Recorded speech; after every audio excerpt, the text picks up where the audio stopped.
So lineage is very important in receiving teachings because it has a continuity. You can have some new age thing that's sort of like a tossed salad of a variety of practices. I mean, they might work, but it's always nice to know that there's a lineage behind this particular practice. It's got 2,500 years, so therefore it has, if there's any flaws, they should have been fixed or become very revealed by now anyway.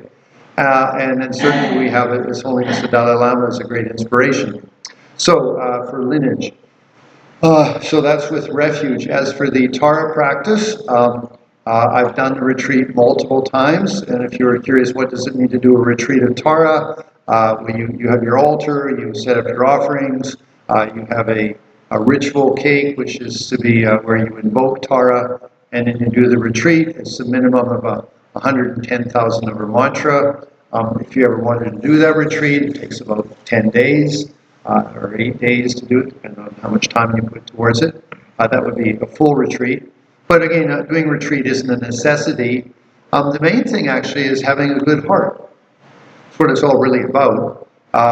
Those things are just like little requests to make sure that you do something.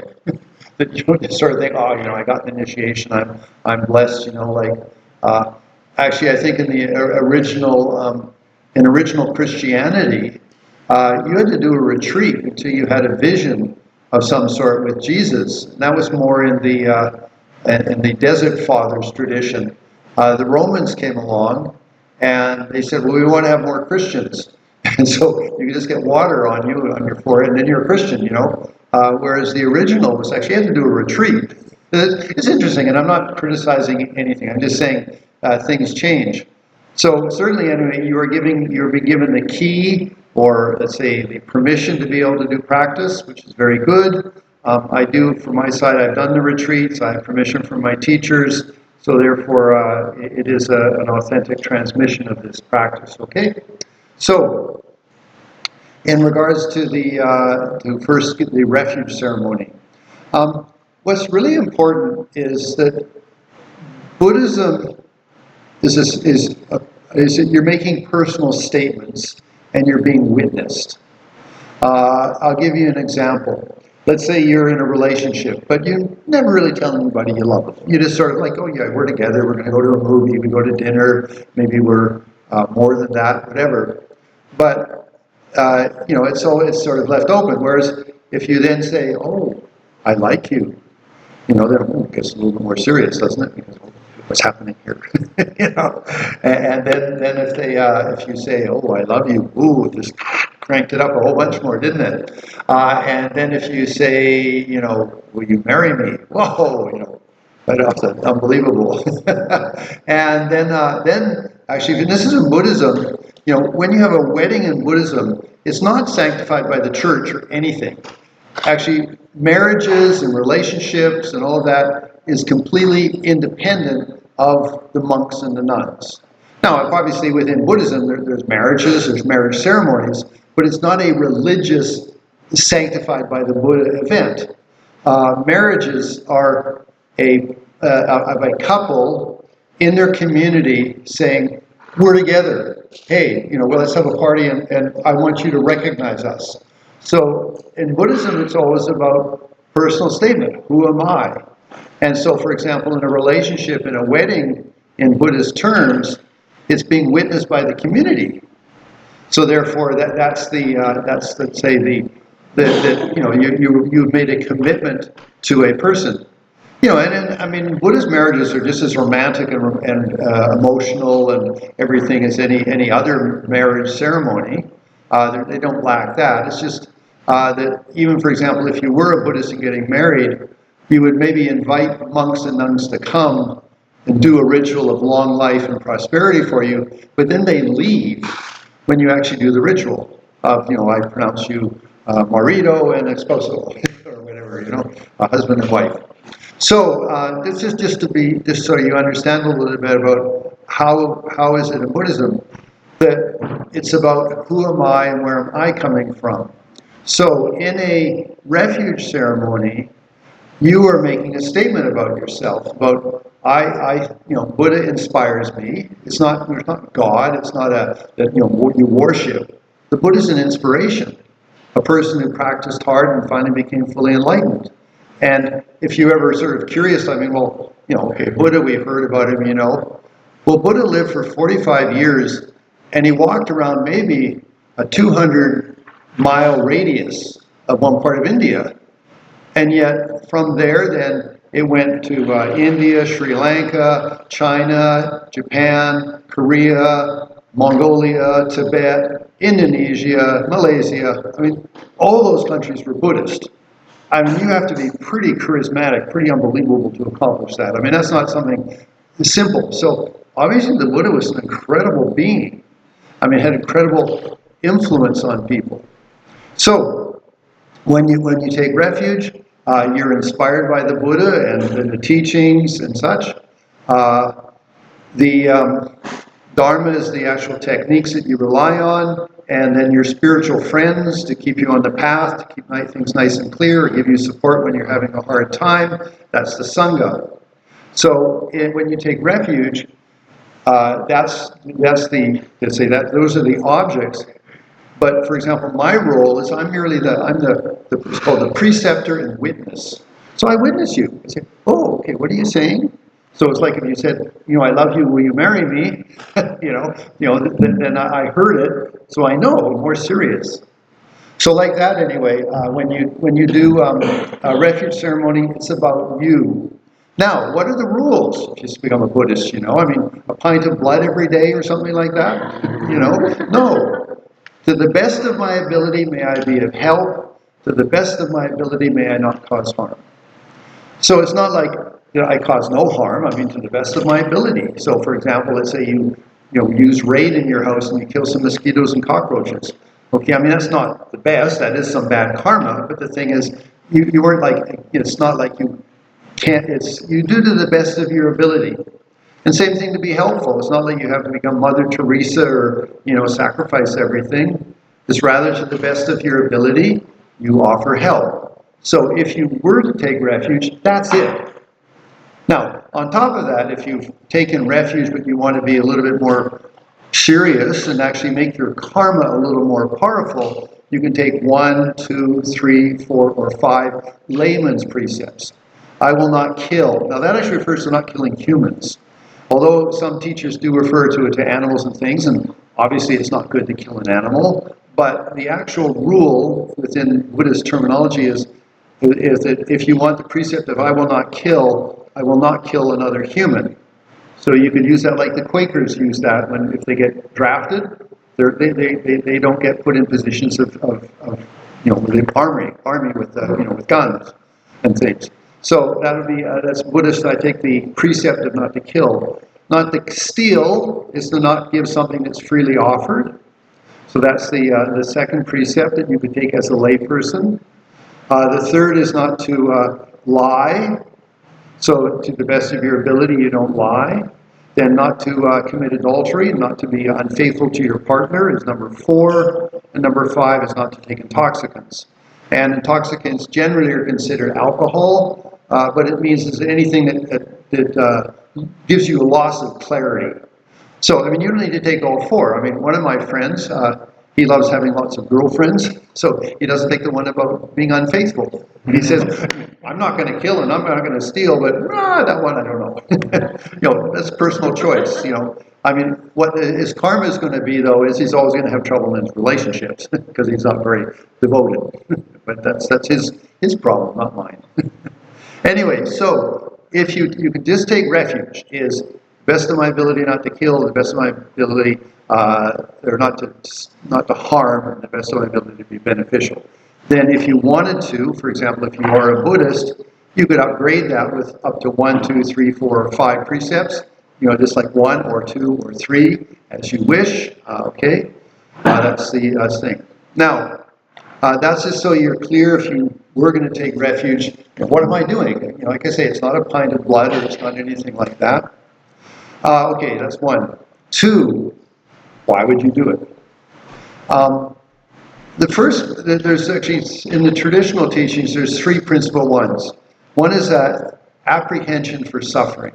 Like, I don't like to be confused. I don't like to suffer. I don't like, I don't like that. And so why? Well, what do we do? Well, I look for a solution. I look for some answers. That's why most people take any religion, is because it'll give them some solace, some place to be comfortable. So what that means, not to suffer. So it can be, of course, that you don't want to, have some physical problems, but it also can be emotional. Like, for example, I don't like the suffering of, what's the meaning of my life? I don't have a clarity of the meaning of my life. Well, in taking refuge, you then end up with some clarity where I'm going with my life. So that's the first of the causes for why I would look for refuge, is because I want I want the clarity. I don't want to have any sort of suffering, discomfort. Second one is faith. That would be, the Buddha inspires me. I've studied a little bit. I've met other Buddhists maybe, like Lobsang, a really nice person. So, so I think, oh yeah, that's, I think their path suits me. So it's faith. And the third one actually is interesting, is compassion. How would it be compassionate? Well, if you'd like, let's say you're a nice person, and you just sort of want to say, like, I really like to have that, like, that's an important principle for me. I'm useful and helpful for others. And that's why I'm taking refuge. It's a clarity of my principles, it's a clarity of my compassion, it's a clarity of my love. So those are three reasons that you can take refuge. That I don't like to or be confused, I don't like to suffer, so therefore refuge gives me a sense of security, a sense of clarity. I have faith in the Buddha, the Dharma, and the Sangha, because I think they do a good job, their techniques are good. And finally, love and compassion. Okay, I take refuge because it's a statement about how I live my life, and so it matches me. So for my love of others and compassion for others, having a clarity of my principles. Okay, so those would be the reasons. Now, the object of refuge is the Buddha, and so therefore an enlightened being, male or female, okay, because in Buddhism there is both male and female Buddhas. So that's the object. The thing that you rely on is the teachings, and then the Sangha is your spiritual friend. So how you understand that is the enlightened beings are the inspiration. They've shown the path. They've, and all the things. Buddha Shakyamuni, just as much as any other saint, performed miracles, did all those sort of things. But the more important thing is Buddha gave teachings. So anyway, that's the inspiration. It said that the actual refuge, that which gives you protection or gives you clarity in your life, is the teachings. So, although Buddha is an inspiration, how you practice personally is the actual protection. And no matter what, for example, let's just say, you say, well, I'd like to be a nice person, so I'm going to try not to be angry, That's protecting you. That's what refuge means. Like if it's almost raining here. If you had an umbrella, you've taken protection under the umbrella. So in this case, example is you take protection under the understandings that you have from your, studies and your practice. So in Buddhism, the protection is that. So the real protection is what you're practicing at whatever level. There's no like, oh, you're a better practitioner, there you have better refuge. No. If you even have the smallest inclination to be a little bit of a better person, you've got refuge. Okay? So that's the actual protection. And friends, like when you're having a rough time, having friends show up and knocking on your door and saying, how are you doing and stuff. There's a traditional one of refuge is monks and nuns. That's because they're very dedicated to their spiritual practice, so they're supposed to be a very reliable friend. But nowadays it's also understood as the community, like your Dharma center here is your friends, the Sangha. Okay? So the objects of refuge are Buddha, Dharma, Sangha. I am the preceptor, so I'm witnessing. That's it. So I heard you say it. Okay? And that's the more important thing. And I use my example of like, if you're in a relationship, if you've said something to somebody and they heard you, obviously it's a little more serious. So you are making a statement to say, I'm serious enough to make that statement about myself. Okay, preceptor. Now, the length of your refuge, and this applies a little bit more to precepts. If you take a precept not to kill, steal, lie, commit adultery, or take intoxicants, that actually, if you're interested, is on your body. Because when you take precepts, and even that includes being a monk or a nun, okay, the precepts are on your physical body. So when you die, those precepts stop. Because if not, in Buddhist terms, you take your next rebirth, and you were a monk in your previous life, well, you're still a monk, because it was on something else. So in this case, if you do take precepts, it's on your body.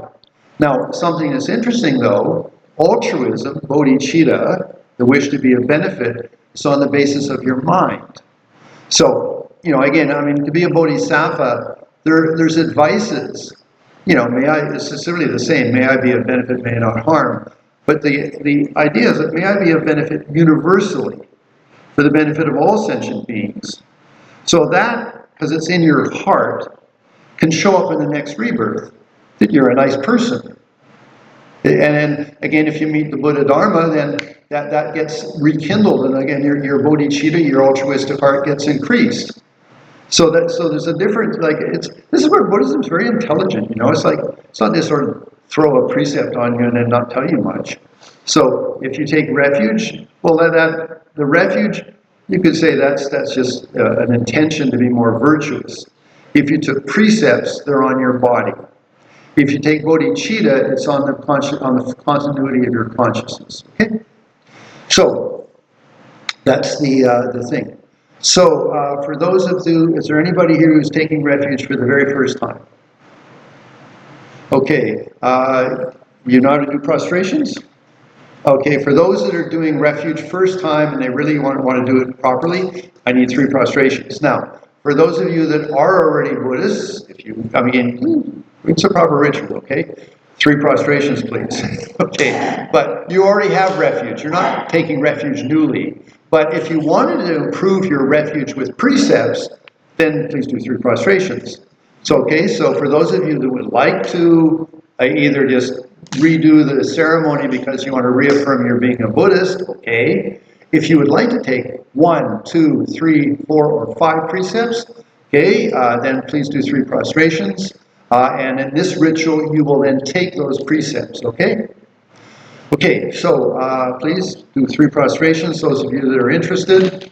For the rest of you, enjoy the experience, and if you're old like me, you can just bow 3 times.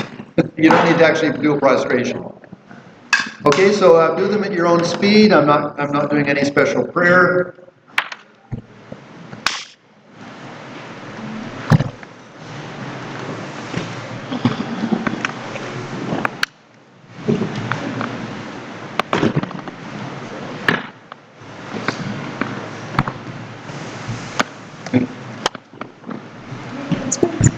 Okay, for those that are only first time ever taking refuge, I want you on this side, please. For those of you that are everybody else, you can stay where you are, okay?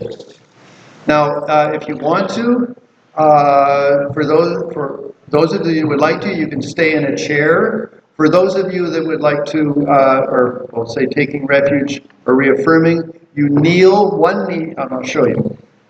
So, you go like this, okay? Right knee down, hands in front of you like that. Okay. No, you kneel. Oh, sorry. Okay. For those of you who want to kneel, you can come up and be on the left and right side if you wish, and have a cushion under your knee if it's going to be painful, but only once ever, I did a ritual once with Lama Zopa Rinpoche, and he made us kneel for 15 minutes, and it was excruciating. I won't do that to you. Okay? In Buddhism, when you have your hands in front of your chest, you tuck your thumbs inside like you're holding a jewel. Now, what jewel would you be holding? And you don't need to kneel just yet, okay? Because it takes me a few minutes to describe. You can, whatever, be comfortable. Okay, you put your thumbs inside as you're holding a jewel, and it's the jewel of your good wishes and your love. That's like the mantra of Mani Padme Hum is a jewel in the lotus. And they consider the most precious jewel in the lotus is love. May everybody have happiness in the cause of happiness. So in this case, when we do our posture, just wait a few seconds, you tuck your thumbs inside so your hands are fat, so to speak. You're holding a jewel of your good intentions. Okay, now please do take the posture, kneeling. Hands in front of your chest, and the mudra of prayer. Now I want you, you can close your eyes and use your imagination here, please. But when we say the prayer, you do say it out loud so I can hear you. So please feel that Buddha Shakyamuni and all the Buddhas and Bodhisattvas, including Tara, who will give the initiation later, are here. They have omniscient mind, so they're able to observe you. But I want you to focus on your own body being clear like a crystal. So your body no longer has meat and bones, but rather it's like a body of light energy, like crystal or clear. And at the level of your heart, in the center of your chest, is a sort of a light, which is your good intentions. To the best of my ability, I never want to cause harm. To the best of my ability, I wish to be of benefit.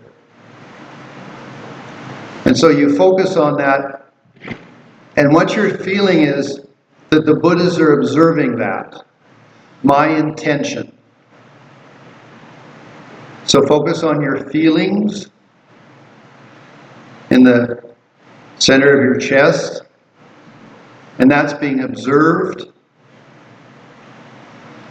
And then please repeat after me. Perceptor, please listen to me. Perceptor, please listen to me. I, and say your name.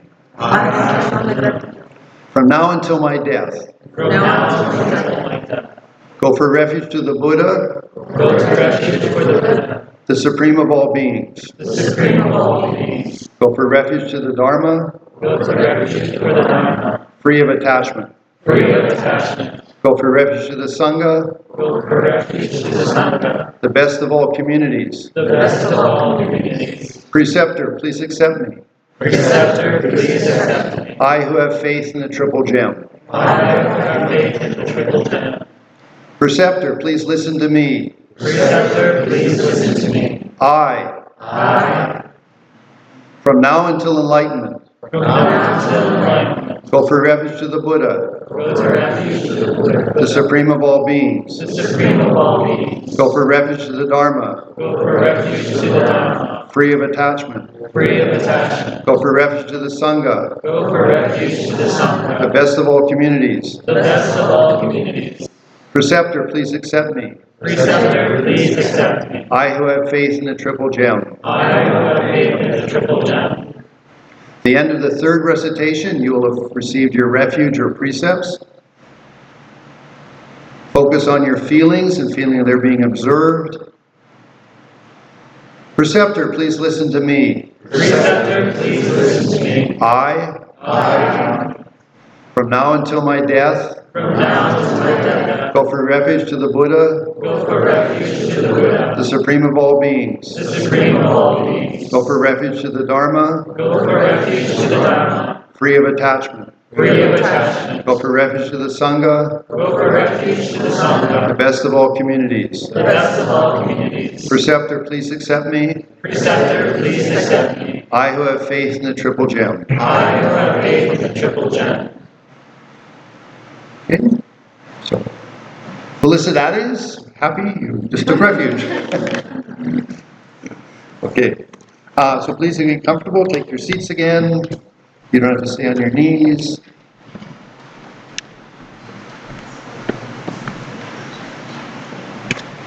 Okay, so what did you commit to? I've already described it. Best of my ability, not cause harm. Best of my ability, be of benefit. Okay? Oh, and the ones that took refuge for the first time, later I need to give you a name. What the name refers to is lineage. So my name is Jampa Zangpo. That's my name is both taking refuge and becoming a monk. Jampa came from my teacher called Geshe Sherap.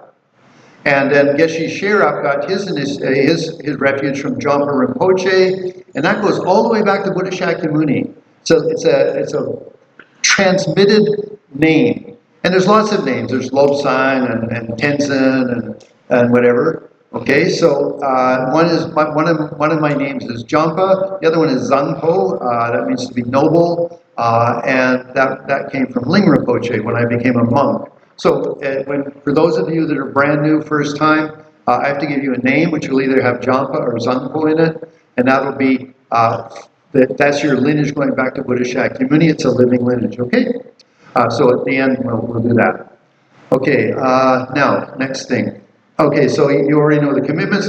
Best of my ability not to cause harm, best of my ability to be a benefit. And again, I'll go through it lightly.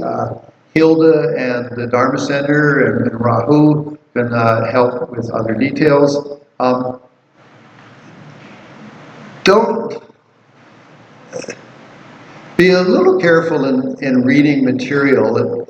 You can find from some quite dogmatic Buddhists, so don't think that all Buddhists are wonderful and good. They're just human beings, like me, just ordinary people. So some people might have some rather intensity about what it means. So, for example, somebody says, "No, you can't be a Catholic or a Christian anymore."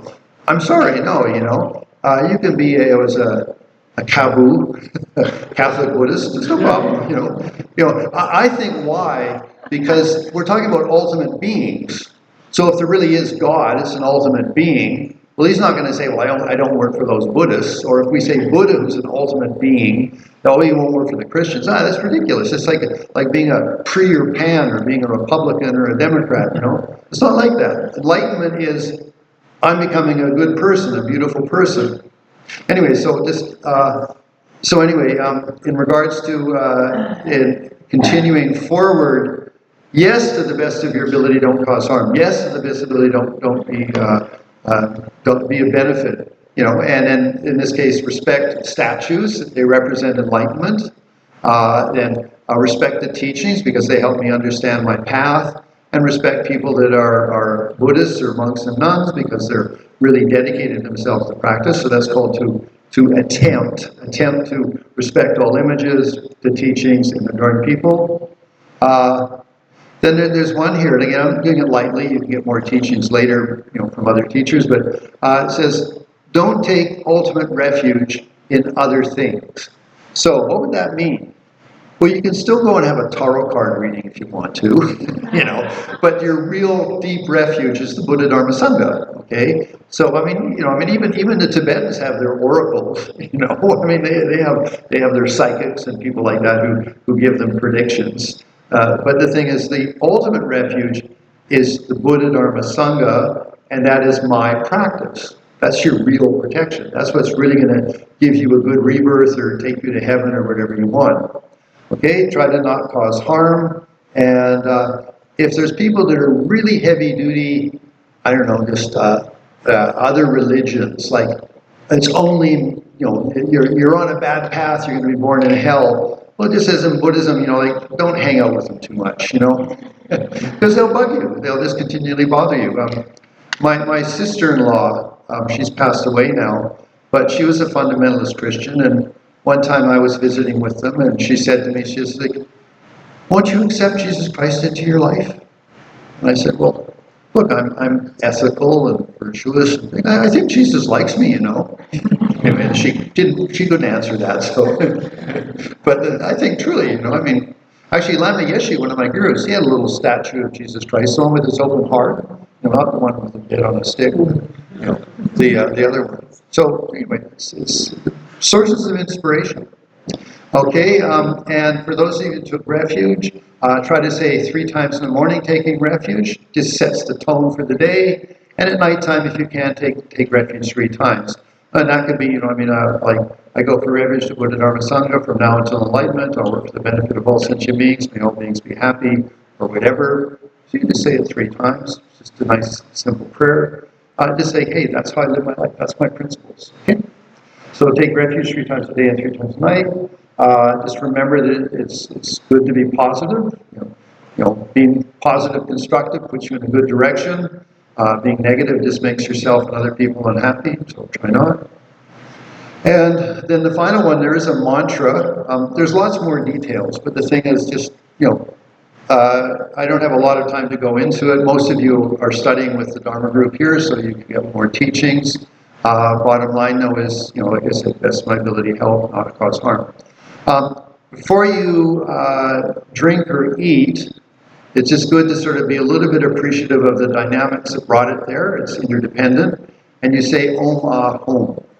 Okay, now if you don't remember, just pause, okay, before you eat or drink. But if you can, Om is the blessings of body, Ah is the blessings of speech, Hum is the blessings of mind. So Om Ah Hum.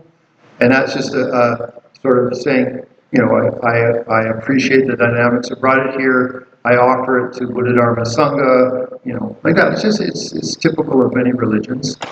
Anyway, for us it's Om Ahom. And then the mantra is a mantra of Buddha Shakyamuni, which I'll give you in a few minutes, a moment or two. And then also you're going to get Tara mantra. Lots of stuff today. Exciting. So, one thing, I adjusted the refuge prayer just a little bit, and it's the one I just did. So it's almost the same as what you do here. I go for refuge to Buddha Dharma Sangha from now until enlightenment. So that's the way. From now until I'm enlightened, hey, I want to be a good guy, I want to be virtuous, I want to go in a good direction. That's it. I will work for the benefit of all sentient beings. May all beings be happy. Now that's my own little change. Now why? Okay, in my family when I was in Canada, I had 2 stepchildren that I had adopted and brought up. And so we used to do a prayer every time before we ate. So it was mostly in the evening time, of course, 'cause breakfast and lunch were in the school and other things. So we would sit down at the table, and then I go for refuge to Buddha Dharma Sangha from now until enlightenment. I'll work for the benefit of all sentient beings. May all beings be happy. Now, why did I change it? Was because sometimes her friends would come. My kids' friends would come and have dinner with us, And so they'd sit down at the table, and we'd all sit down, and then they'd put the food almost in their mouths, and then we'd be starting to say their prayers, or, put it down, But the thing is that I wanted to, my thought was, it's important that they hear something. So, I go for refuge, Buddha Dharma Sangha for non-enlightenment, okay, whatever. But I work for the benefit of all sentient beings. That's reasonably important to hear. May all beings be happy. That was important. Okay, so that's why I changed it for the kids that might be attending. Then the neatest thing ever, it really touched my heart, is like, so I adopted them when they were young. So when they're about 16 or 17 years old, my daughter particularly, and her friends would come over, some of them would have memorized the prayer. They weren't Buddhist or anything. But I thought, well, that's really sweet. And in their mind, they have those particularly 2 things. So the best, the may all beings have happy and like that. I thought, that's cool. So I share that if you want to in your own home, before you eat, just do a 4-line refuge prayer. And that one is fine. Or Tomo Refuge Buddha Dharma Sangha per hour for illumination, trabajamos for the beneficial of our todos, que todos los seres tengan felices causes. If you do it in Spanish, same thing, So that prayer I think is nice. It's a little adaptation. It's not against the rules, but just it's a nice message for people that might visit. And again, if people are completely have no interest or in a restaurant or something, then just do it quietly. Okay, it's not to be like everyone. Anyway, okay, so that's the some advice on refuge. Okay, for the mantra of Buddha Shakyamuni. This is particularly Buddha's mantra. It's Om Muni Muni Maha Munye Soha. Now, you guys have that in some of your books and stuff, okay? Okay, so it's fine. So it's available. So this is a mantra for Buddha Shakyamuni, for the Buddha sitting cross-legged like that. You're going to repeat it after me 3 times, so you've received it. That is a transmission, and then at a later time you can say it. So please. Just feeling that again, you inspired by the Buddha, the Dharma, and the Sangha, please repeat after me. Om. Om. Muni. Muni. Muni. Muni. Maha Munye. Maha Munye. Soha. Soha. Om. Om. Muni. Muni. Muni. Muni. Maha Munye. Maha Munye. Soha. Soha. Om. Om. Muni. Muni. Muni. Maha Munye. Soha. Okay, so thank you very much. That concludes refuge. Okay. Next, we're going to do Tara initiation, okay? Now, when you do Tara initiation, again, you can attend this just for the blessing, or whatever, the novelty of it. But in Buddhism, there's both male and female Buddhas. It's not like just male Buddhas or something like that. And so, what does it mean to be enlightened is that they've worked through their negative responses to situations. They don't even have the inclination to be negative, and they've developed their positive qualities. Okay, so basically they don't react negatively, and if there's a conducive way to interact constructively, they're there. So male and female Buddhas. Tara particularly is a female Buddha of enlightened activity. So it means that she's very flexible and adaptable to help sentient beings to become a little more enlightened. And I think that's a really important point from the Buddhist point of view. It's not like, we're beating a drum and telling everybody to go and pray and meditate or something like that. Buddhas are much more skillful than that. I mean, it's not, granted if somebody does that, great. But, Buddha's basically, if somebody becomes a little more positive about their life, or a little bit more skillful in how they live their life, that's the activity of a Buddha. And so, in Buddhism, we would say all of the other religions are aspects of Buddha's manifestation. So for the Jewish people, Buddha manifested that way because it was according to their culture. For Muslims, Buddha was manifested that way. I mean, this is the Buddhist point of view. I'm not saying that we think Muhammad was the Buddha. I mean, saying this is we see enlightened activity tries to make people virtuous. And so that's the activity of a Buddha, to make people more positive, constructive, skillful in their lives. Okay? So in this case, Tara is considered the embodiment of that, of being virtuous and constructive, flexible. It's like, I remember Lama Yeshe, one of my gurus, sort of said, it's like the ultimate mummy. She's really good at sort of trying to help you figure things out. She doesn't just give you the answer. She sort of tries to guide you to be a little more skillful with yourself. So she's the best mummy ever, Mummy Tara. Okay, anyway, so in this initiation, it's a permission, so it's following the idea of Lama Yeshe, it's like getting a cell phone number for Tara. Okay, now it's a little more than that, because on your side, or our side, we want to be, let's say, more clear about the meaning of our life. Okay, so, hey, I like to be positive, I don't like to be negative, I have some principles, I've got good ethics, I'm a reliable sort of guy or girl, things like that. Okay, but also, I'd like to be more skillful in my life. That's the real connection with Tara. Tara embodies that, and I'm inspired to move in that direction. And what's nice is it's for women, it's a female Buddha. I mean, it's not like you worship her. She inspires you. She's a lady. Actually, there's a story. It goes way back. The actual source of Tara is that way back when there was a lady, she was, did a lot of meditation, maybe she did yoga and stuff like that. She got fairly enlightened.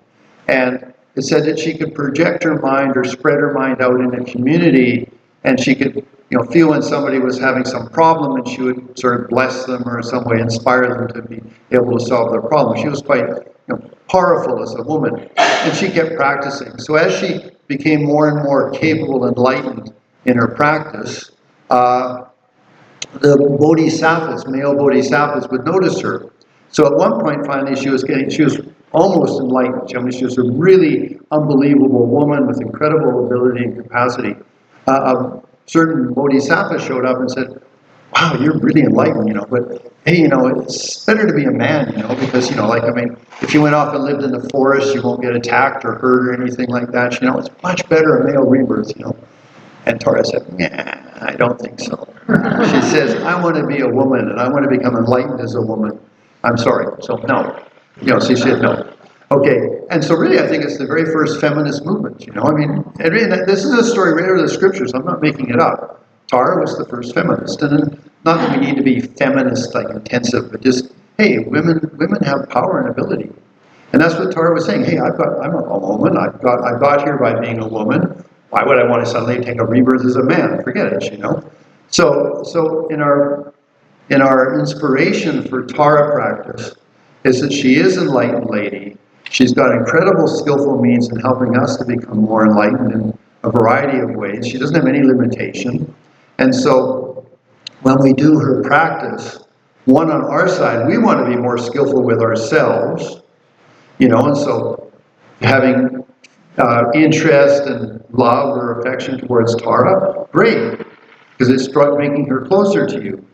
But she is an inspiration, and she sort of helps. And in the mantra, it's Om Tara Tara Tari Soa. I'll describe that in a moment, but the point is that also helps you be focused. So if you're suddenly in a complicated situation, you can sort of flip into Tara mantra in your head, like quietly to yourself, saying, okay, how can I be more skillful?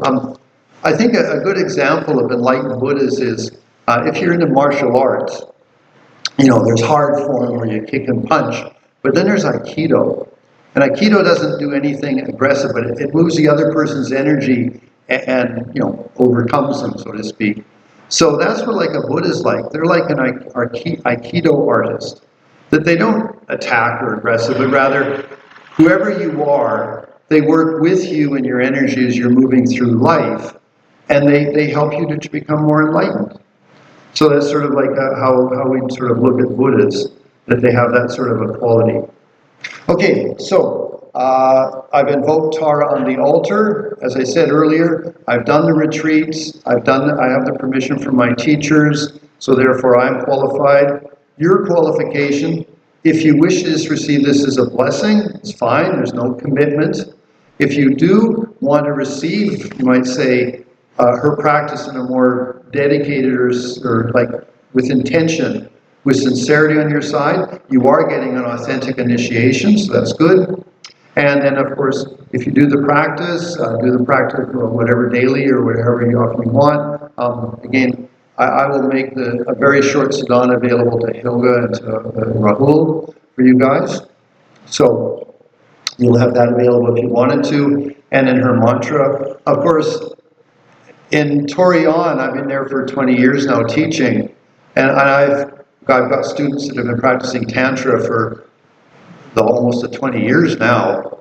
I always say, give yourself 3 or 4 years to get a handle on what Tantra is about. It's not just sort of like faith and that. It's a really profound practice with a lot of depth, a lot of deep psychology, spirituality to it. Especially the higher Tantras, they're very, very profound. So anyway, in this case, yes, faith is important. Intelligence added to that is even more important. And what you're really looking at is, I'm more skillful with my life and how I'm dealing with other people. That's why I'm having Tara in my life. Okay, so nice and plain clear. Okay, so you don't need to take any special posture, but your hands in front of your chest. As I said, thumbs tucked inside. And again, feel your body is clear like crystal. So it's no longer meat and bones, it's crystal clear, or a light body of light energy. And at the level of your heart, in the center of your chest, is your good intentions.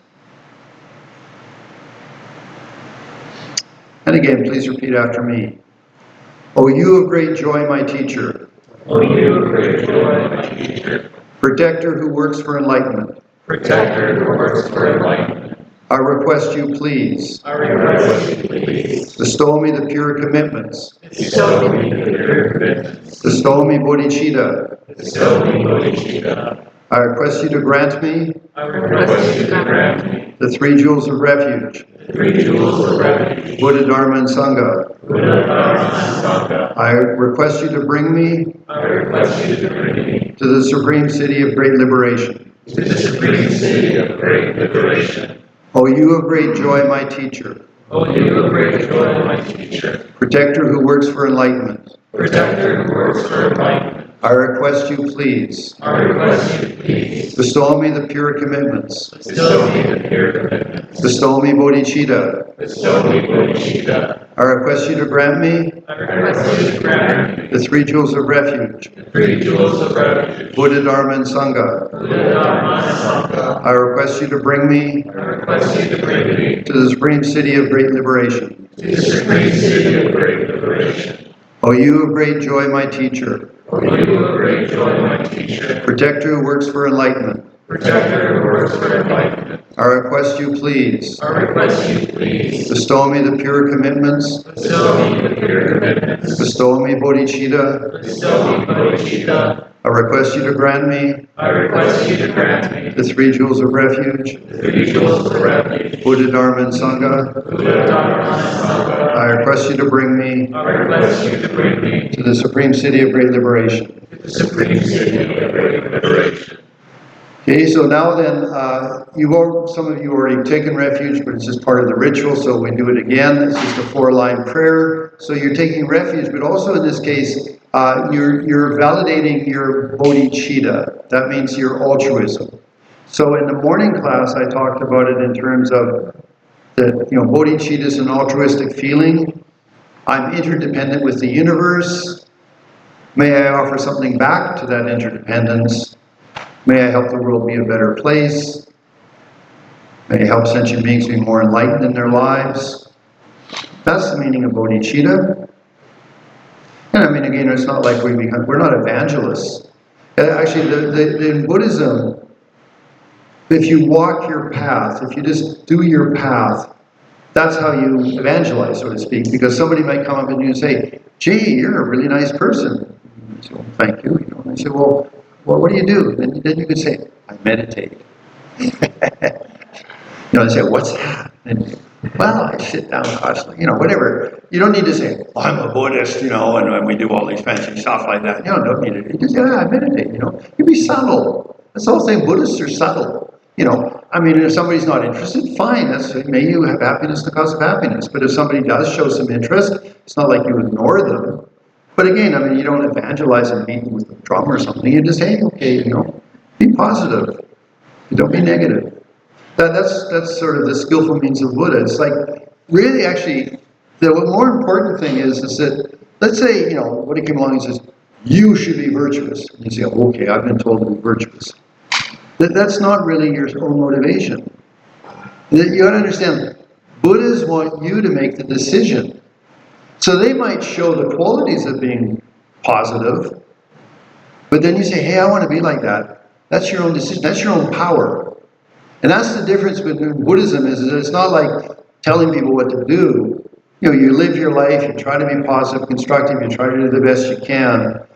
And then maybe people pick up and they say, "Hey, hey, well, you're a nice guy. You did a pretty good job there." And he says, "Well, yeah, I try to meditate a little bit." So you give people a message, and they say, "Oh, gee, what's that?" And you tell them, and if they don't interest, that's fine too.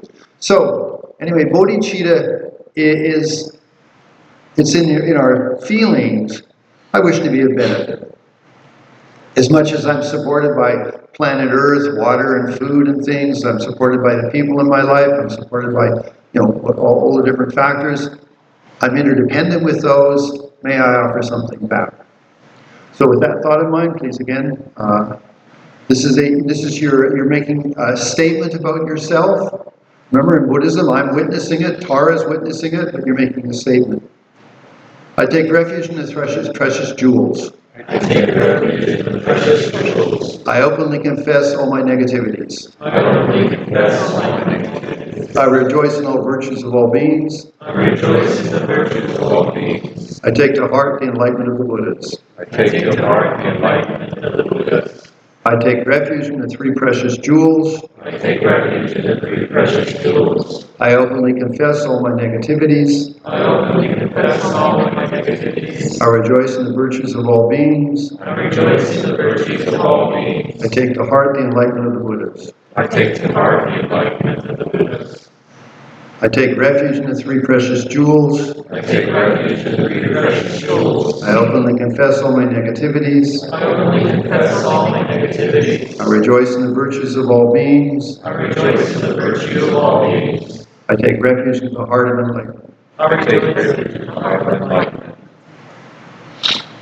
Okay, relax. Just if you're curious, again, I mean, there's a lot to study and understand. In Buddhism, there's not really the idea of confession. The actual word, again, it's a Tibetan word, it's called shakpa, which means to open up. Okay? So in Buddhism, what is it referring to? Because it's sort of close to confession, but it's not. What it means is I don't hide anything about myself. So, take it as sort of, let's say if there was an omniscient being, or let's say somebody clairvoyant, okay, or let's say an omniscient being, then they can see to the depths of your mind. That's the power of being omniscient. And so, from our side, we're trying to become more constructive, more positive, more skillful in our life. And so, if you want to do that in a holistic way, not in a partial way, not being sort of like schizophrenic where you only have certain parts of yourself, a holistic, like I would like to be more enlightened, you don't hide anything about yourself. That's what it means to open up. Shakpa, a Tibetan word. So the idea of confession is not really accurate. What it refers to is, under your omniscient mind, I don't hide anything about myself. Yeah, I kicked that person and I stole that money. I don't want to do that again. That's what it refers to as a confession or opening up. So, yes, in the past I did some pretty stupid stuff, and yes, I'm embarrassed about some of the things I did, and maybe I was very vengeful at some point, some of the things okay, but I'm not going to pretend they don't exist. I openly, hey, this is part of me, but I don't want to do it again. That's really what that one line means. It's an interesting sort of concept. So if you really do have faith in the Buddha, or let's say you have faith in God or Jesus Christ, they are omniscient, they know what's going on inside of you. So the thing is, essentially, I don't want you to see that. No, you should never see that. Oh God, no. No, it's not like that. You say, okay, yeah, I'm not comfortable, but hey, I don't want to do this stuff again. That's what it refers to. It's an interesting concept. Again, Buddhism's really interesting. As more you study, you start to understand a lot of these little things about yourself and about how to work with yourself. So, again, I took refuge in Precious Buddha Dharma Janga, the three precious jewels. I openly confess all my negativity. It just means I don't hide them anymore. I don't want to repeat them, but I'm not going to hide them. I rejoice in the virtues, the positive things that people do. So that's really interesting. Like, even, let's say, when you're going to go into a store, and it's a door with physical doors, and somebody in front opens the door for another person, they say, hey, that's cool, that's nice.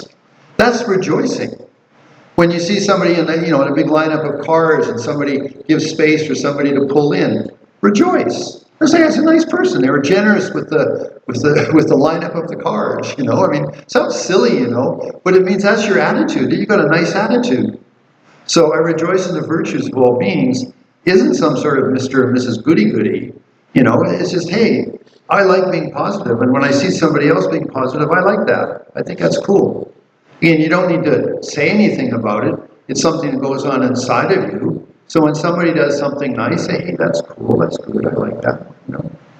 Okay, and then I take the enlightenment of the Buddhas. Okay, that's actually your bodhicitta that I take. I'm either I like that or I'm going to do that. That's I take to heart the enlightenment of the Buddhas.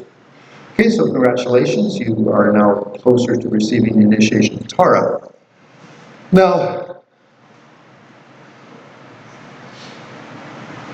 the doorway to, Buddhas represent, like in this case, Tara or Manjushri, there's all these different Buddhas in Buddhism. They personify particular qualities of enlightenment, particular qualities of being an enlightened sort of person. So a person really wise, a person really skillful, a person with lots of love or lots of compassion. So love and compassion is Avalokiteshvara. Wisdom is Manjushri. And as a Buddhist, when you practice those sorts of practices, you're developing your own wisdom or your own love and compassion. In this case, Tara is skillful means. So skillful means, again, just another analogy. If you think of, like, really we're together, we're just dancing with each other, So you take this two couple here, they're married, yeah? Now, if they're not so skillful and they're living together, they're trying to dance a little bit, but sometimes she steps on his toes and sometimes he kicks her in the shin, But they're trying the best they can, But let's say he became enlightened. Then he can dance with you so skillfully that he doesn't step on your toes or anything. And even though you stumble a little bit, he's really good at it. That's a Buddha. So Buddhas, you could say, are dancing with us all. But they're dancing with us to we be better dancers in the sense of we're more skillful with ourselves, we're more skillful with our emotions, we're more skillful with our feelings, we're more skillful with the words we say. That's what it means to be Buddhist. So Tara is the embodiment of that. So again, I mean, the next time, if you're married and you're having a discussion, think of yourself as dancing with each other, and how well can you dance together? Or are you kicking each other? It's a nice analogy. But anyway, I mean, I'm married, so I understand. Anyway, so that's the idea. And remember that we are the creator of our experience. And so, in a relationship or at work or whatever, it's who we are. What are we offering to that situation? That's what we try to focus on. That's what it means to be a Buddhist. Actually, Lama Yeshe, the Tibetan word for a Buddhist is a Nangpa. And that means an inner person.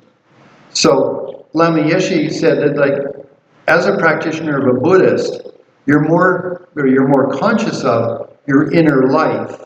Where am I coming from? Who am I? What are my principles about life? That's the Nangpa, and a Buddhist, an inner person. Okay. So Tibetan language again, very interesting. So we're now ready to receive the initiation. So again, you just it's meditation. So if you'd like to be in meditation posture or just any posture that's comfortable, just follow the visualizations. From my side, I have invoked Tara on the altar. I've done the retreats multiple times. And so I received this initiation from Dalai Lama, from Trichung Rinpoche, and also from Lama Thupten Yeshe. So you should really feel that the lineage you're receiving is coming from them. And I'm merely the vehicle to transmit it to you. Okay, so just again, use your imagination, just follow the visualizations. So I'm going to say 2 mantras. Basically, it just means I want you in the place that you're sitting to completely evaporate. So there's just clear light energy. There's just no form there anymore. Okay, so please do that. Om Ganda Roy Om Pe. Om Sobawa Shudo Sarva Dharma Sobawa Shudo Hum. Feel you completely disappear, your consciousness only, no form. Feel that you have a good feeling. And then below where your consciousness is, there appears a lotus with 8 petals. In the center of that lotus is a moon cushion. And on top of that comes the syllable tum, T-A-M, tum. It's green color, and that's your mind. So feel that your mind is radiant syllable, green syllable tum, T above, A in the middle, and M below that. On top of a white cushion in the center of a 8-petaled lotus. And you have good feelings. May I be of benefit. Feel that tum then sends light out to all the 10 directions, just everywhere in the universe, and El Paso and all around the world. Feel that light from your tomb goes out, and it touches the mind of all the Buddhas and Bodhisattvas and all the gurus. So whether it's Lobsang or Dalai Lama or Archen Rinpoche or Dilgo Khyentse Rinpoche, whoever gurus you have, they become aware of you are now meditating and becoming Tara. And they send back a wave of energy that absorbs into your tum syllable, your mind, and you turn into green Tara. Doesn't matter whether you're a man or a woman, just feel that you have assumed, your consciousness assumed the form of green Tara. You have 1 face and 2 arms. Your right hand is over your right knee because your legs are crossed, and it's open and it's in the mudra of making generosity. I'll offer whatever I can to help you become enlightened. Your right hand symbolizes, I will offer you anything I can to help you become enlightened. Your left hand is up by your left breast, and it's holding the ring finger. Your thumb is touching your ring finger. Your first and second finger and your baby finger are up in the air, and that's called a mudra. It's a mudra that I'm an enlightened lady. Represents I am Buddha Dharma Sangha. I'm an enlightened lady. You're assuming that aspect. Similar to Tara. The stems of your right and left, your right and left hands are holding stems of lotuses, that blossom up beside your right and left ear. So this feels like the stem of a lotus, and up beside your ears, small lotus flowers. It says on the left side, those lotus, there's three types of lotus. There's a lotus bud, a lotus in full bloom, and a lotus in seed, where it's gone to seed. And that represents that Tara facilitates all the Buddhas, male or female, to become enlightened. All the Buddhas yet to come, that's the bud. All the Buddhas that are presently happening, that's the flower. The seed represents all the Buddhas of the past. So Tara has facilitated all the Buddhas of the past, present, and future. All the male and female enlightened beings, that's held in you're holding the stem of that lotus that goes by the side of your left ear. Your body is radiant. The color green means growth, but it's a body of light energy. So feel inside of your body as being Tara. It's just clear light energy, green light energy inside your body. At the level of your heart, in the center of your chest is a moon cushion. A small cushion, it's like a silver dollar floating horizontally in the middle of your chest, inside of your chest. And on top of that is the green syllable tum, T-A-M, tum.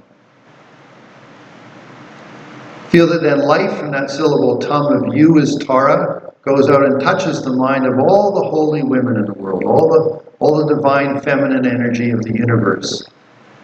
And they send back a wave of light energy that absorbs into you, onto the pores of your skin, and especially into the tum syllable in your heart.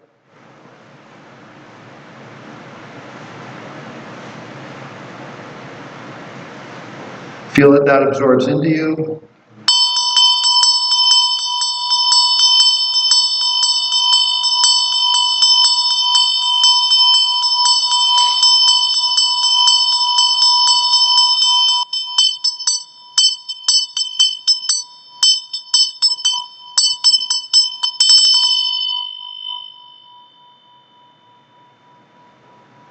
Feel that around the syllable tum on the little moon cushion in your heart comes the 10 syllables. Please repeat after me. Om. Om. Tare. Tare. Tutare. Tutare. Ture. Ture. Soha. Soha. Om. Om. Tare. Tare. Tutare. Tutare. Ture. Ture. Soha. Soha. Om. Om. Tare. Tare. Tutare. Tutare. Ture. Ture. Soha. Soha. Feel that all those little syllables are like little neon lights. They all are self-luminous, and each of the syllables radiates with its own sound. So, Om, and you do it in English, like O-M. Feel that's radiating Om, it's green. Then Ta, Re. Then Tu, Ta, Re. Pu, Re, Soa. Each of the syllables is radiant with its own energy and its own sound. You've now received the body initiation of Tara. So resting in that you're identified with being Tara, feel that if you think about it, the world around you is merely a reflection of your mind. You know, when you meet somebody, you're only meeting how you understand that person. When you see something, a building or whatever, you only see what you understand of that building. So it said the world is a reflection of your mind. In that way, then, we shouldn't exaggerate phenomena. Rather, I'm the creator of how I experience things. So if I see people having the potential of becoming more enlightened, that's how I'm seeing people. Even if they're rude or crude or seem very inappropriate, they have Buddha nature. So my reflection of those sentient beings isn't that I exaggerate them for who they are, it's how I perceive them. They have the potential of enlightenment. They're merely a reflection of my mind, and my mind is positive. Feel that then from the tum in your heart, and also the 10 syllables Om Tare Tutare Ture Soha, feel that light goes out and touches all the Buddhas and the Bodhisattvas of the 10 directions. And feel that comes back into you is a syllable tum. So just feel hundreds of millions of tums from the 10 directions start to flow back into your body, from your feet, your arms, your chest, your head. They go to the tum syllable. It becomes very radiant.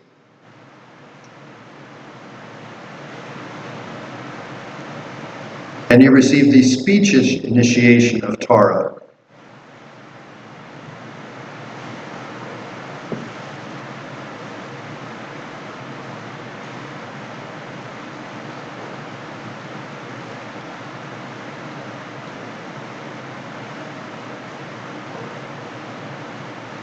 And now you're receiving the mind initiation of Tara. So again, feel that from the tum and the 10 syllables of the mantra in your heart, light again spreads out. It touches all the holy minds of Dalai Lama and all the different lamas, the Buddhas, all the holy people, all people who have realization, and all the Buddhas and Bodhisattvas. It touches them and they become aware of you. Wherever they are, they become aware of you, and they send back a wave of green light with the syllables of the mantra, and that starts to rain on your body, on your arms, your legs, and absorbs into you and goes into the grain, the tum and the 10 syllables in your heart. But then, just feel everything dissolves. The whole physical universe dissolves. So everything just evaporates.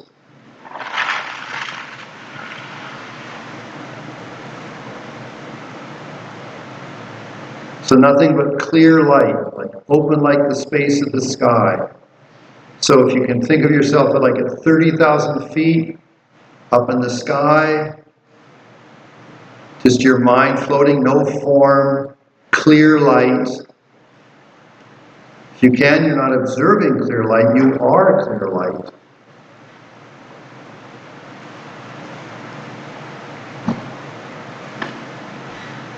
And then feel that first arises the tum syllable floating in space, and then the moon and the lotus and the 10 syllables, and then you're back in your body. You've reanimated as Tara.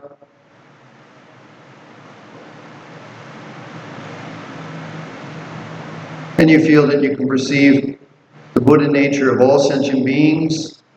You see all places as being pure. And you see all beings as having the potential of being more enlightened, being enlightened. So you can think that I'm in the playground of enlightenment. El Paso is the playground of enlightenment. I and all sentient beings, the people in El Paso, the animals, the insects, they all have Tara potentiality. We're all on the same team. And the game we're playing is enlightenment. The opponent is delusions, but I am in the playground of enlightenment.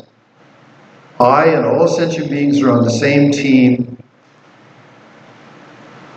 You know, like we're all on the same team, the UTEP, whatever, miners, okay? So just like that, if you go to a game and it's all the UTEP timers, yeah, we're all on the same team, we're all buddies. Like that, like I and all sentient beings, we all have Tara energy.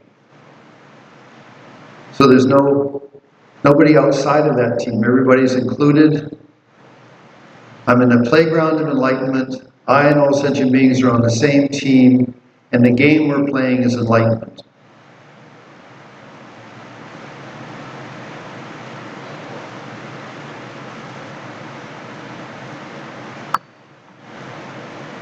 With that feeling about yourself, then you receive the mind initiation of Tara.